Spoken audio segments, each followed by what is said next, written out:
Hey folks, welcome back to Combo Class. I'm your teacher, Demotro, and things have been hectic around here. It's been raining like crazy, and I burnt myself accidentally when I was live streaming last night. Anyway, this is an orange, but it's a... Ow! And I was sick for a few weeks. But while I was sick for a while, I was doing some mathematical research, almost accidentally at first. I found some cool patterns about numeral bases like binary and some other even more obscure bases.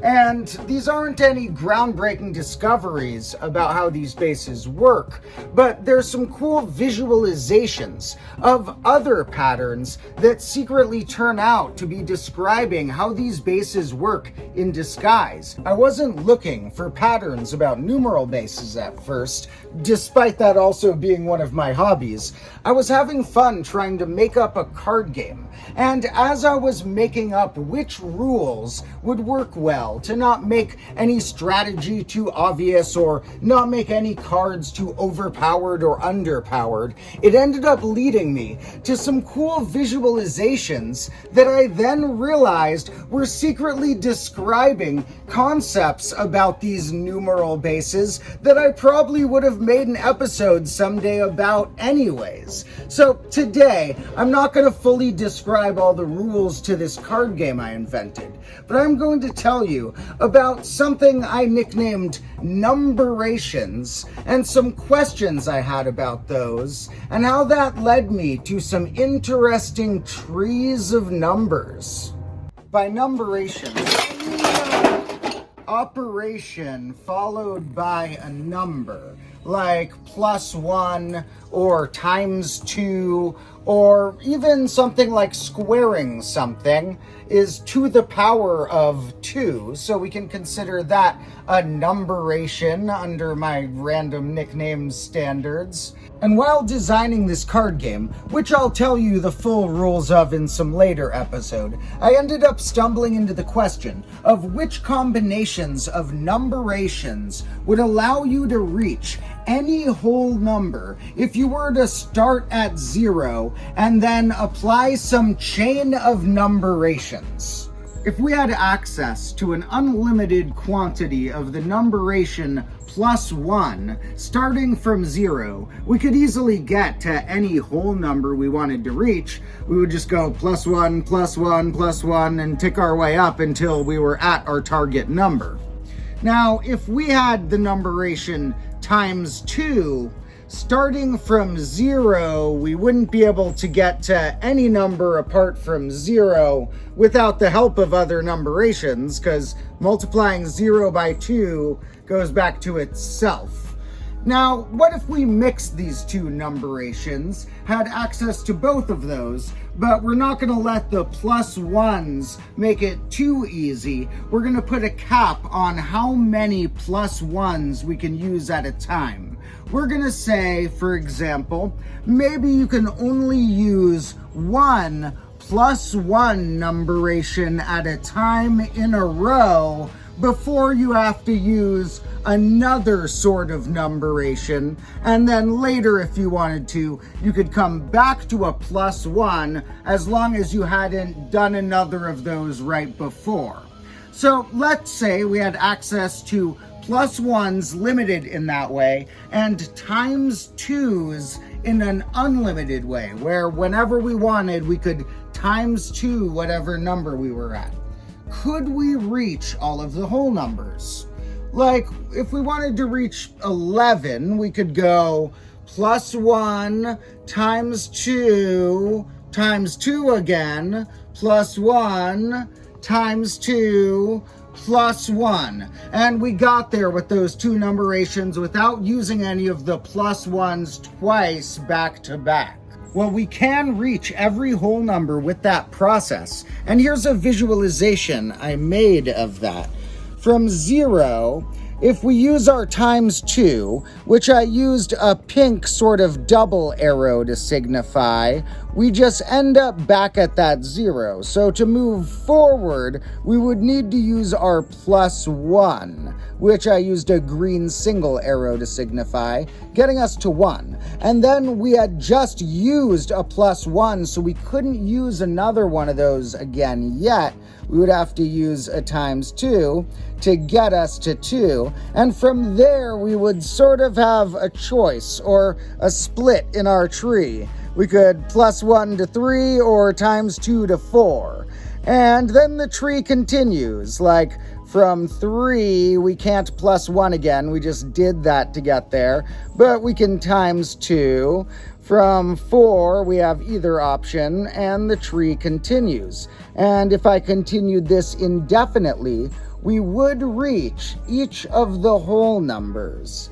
And when I was thinking about that, to justify or prove to myself that we would reach all of them, I imagined backtracking this process, being at a particular number and trying to get back to 0, with my two numberations being divided by 2 whenever I want, or -1 up to once at a time in a row. And I realized that from any odd number, we could -1 to get to an even number, and then we could apply the divide by 2 operation. And whenever we're at an even number, we could keep divide by 2ing until we hit an odd, and then would only need to use the -1 once at a time to get to another even. And we would be able to backtrack our way back to 0 from any whole number. Even more interesting than the fact that we can reach any whole number under this process is the fact that, apart from being able to loop back to 0 with ×2s as many times as we want at that very beginning, there's only one way to reach each whole number. Each of them has exactly one path to it on this tree. Like to get to 11, the one and only way is to +1 ×2 ×2 again, +1 ×2 +1. And each number having exactly one way to express it, apart from the fact that we could have looped that 0 extra times, turns out to secretly be the same fact as the fact that the base binary, if you were writing strings of 0s and 1s to represent whole numbers without using anything like a decimal point or fractional portion, you would have exactly one way to express each whole number. Now, you can pause and think if you can make the exact connection of why, which I'll explain in a moment, but to help bridge the gap of why that makes sense, let's look at another numeration combo. What if we were able to do +1 up to once in a row, and we were able to do ×3 as many times as we wanted? Here's my visualization of that. We can loop to that 0 in the same way with ×3s. Then we need to +1 to get to 1. Then when we ×3 to get to 3, because we can't +1 again from the 1, we already just used that, we sort of skip over the 2. We have a missing 2 that there's no way to get to under this process. In fact, there are quite a few missing numbers. If we continue this tree indefinitely, each number that does show up has only one way to get to it, apart from that looping 0 at the beginning.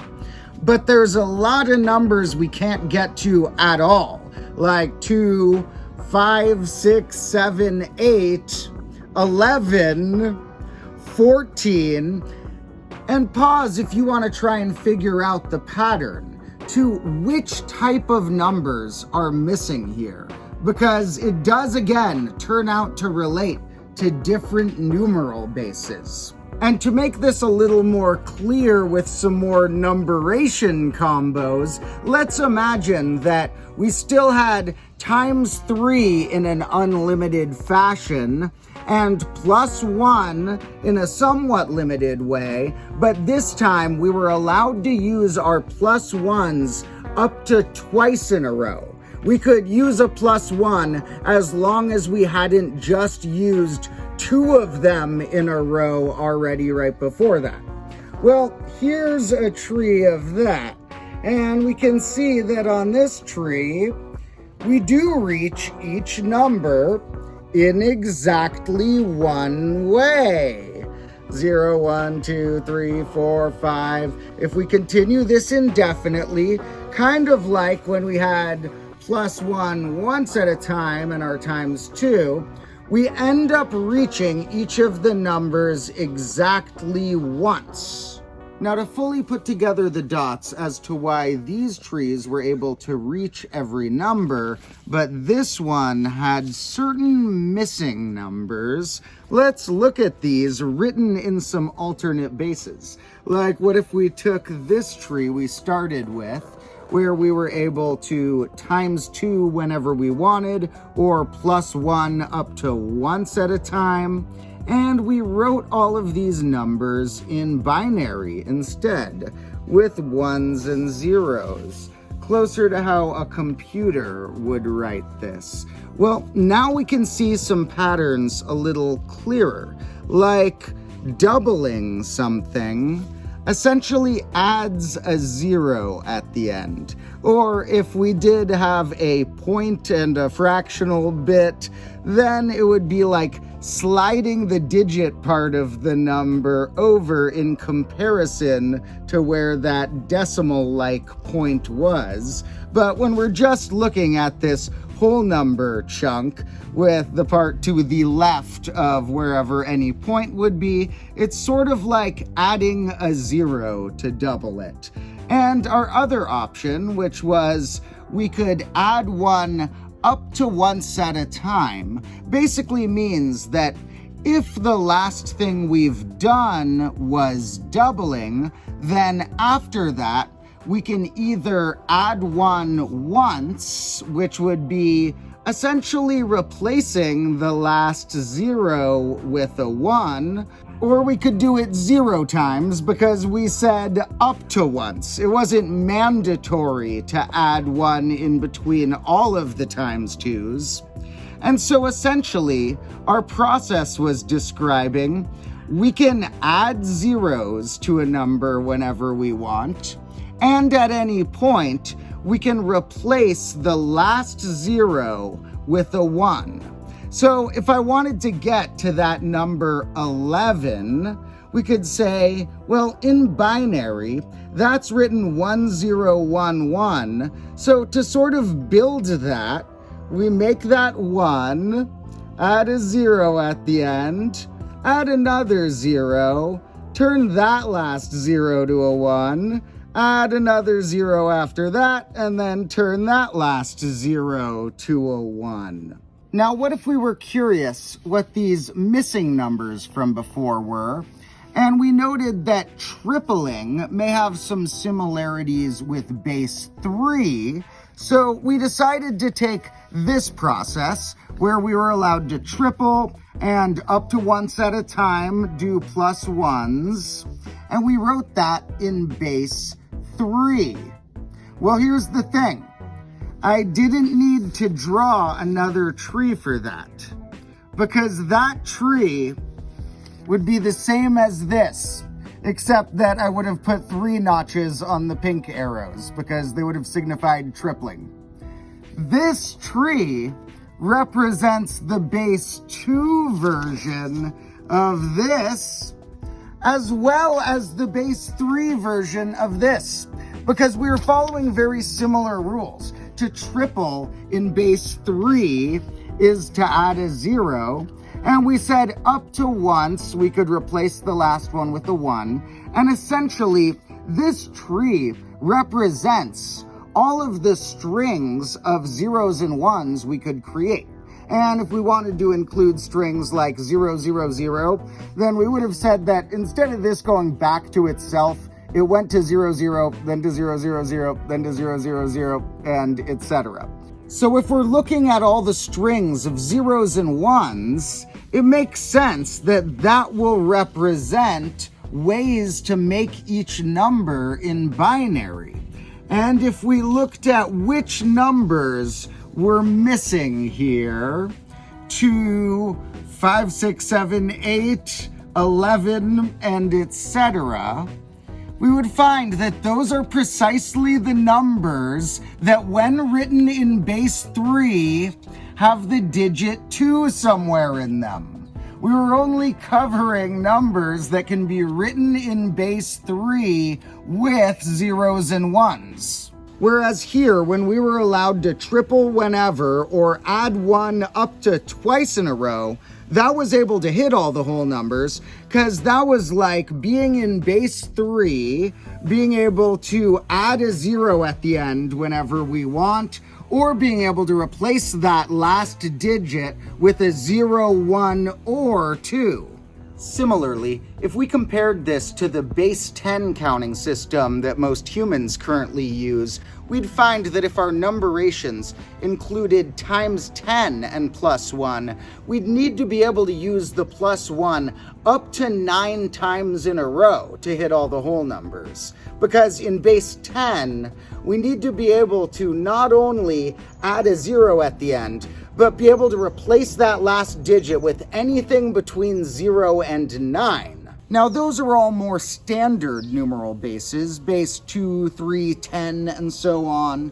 But I also found a connection to a slightly more obscure numeral base by wondering, what if my numberations allowed me to do plus 1 or minus 1 up to once in a row? And I found that I was able to reach all the whole numbers if I was able to plus or minus 1 up to once at a time, and able to times 3 whenever. It didn't require the times 2. Times 3 was enough. Here's the tree of that, now using a browner, bigger arrow to signify subtracting 1, and a green arrow to signify adding 1 again, and we got our tripling. And if I continued this forever, not only would I reach all of the whole numbers, I would reach all of the negative integers as well. I would reach every integer.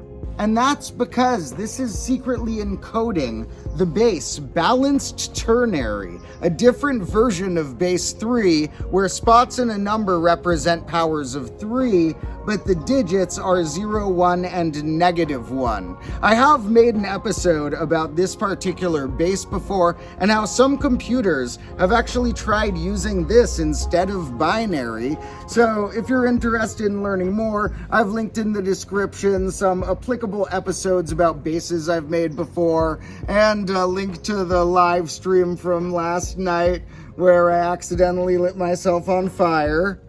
When playing around with these numberations, those were the questions that I found answers to. Answers that now feel obvious, but they were visualizations that I'd never thought of, and I'm not sure to what degree other mathematicians have, and that's one of my favorite types of feelings. When something that you'd never thought of before, once you've thought of it, feels so obvious, you're like, how hadn't I thought of that particular connection or visualization before?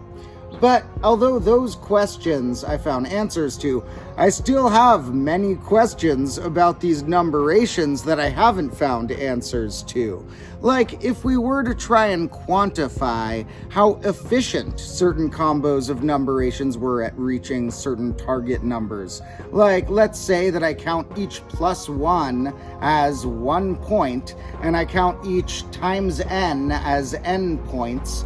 Which combos of numberations have the cheapest chain to get to which given numbers? Like, obviously, something involving times 3s would be a lot better at reaching powers of 3, and something involving times 2s would be better at reaching powers of 2. But what about other numbers? What's most efficient at what? And what if you had finite amounts of these numberations? What if I had a collection of like 7 times 2s, 4 times 3s, and 8 plus 1s? Which numbers could I reach? And other patterns will emerge if we ever use numberations involving division or square roots or other sorts of operations, possibly seeing how efficient a different combo could be to hit different fractions or even irrational numbers. Now, there are many questions and possibly answers that could emerge from this, so leave a comment if you have any thoughts about which combos of numberations would be able to hit which numbers, would represent which bases, or that you just have general questions or curiosities about. And I'll show you some more cool patterns I've discovered in another episode. For now, thanks for joining me in combo class to learn how some random patterns that emerged from me playing around with a card game led me to find the type of patterns that I would have put in an episode anyway, because I love when things about numeral bases pop up in random spots.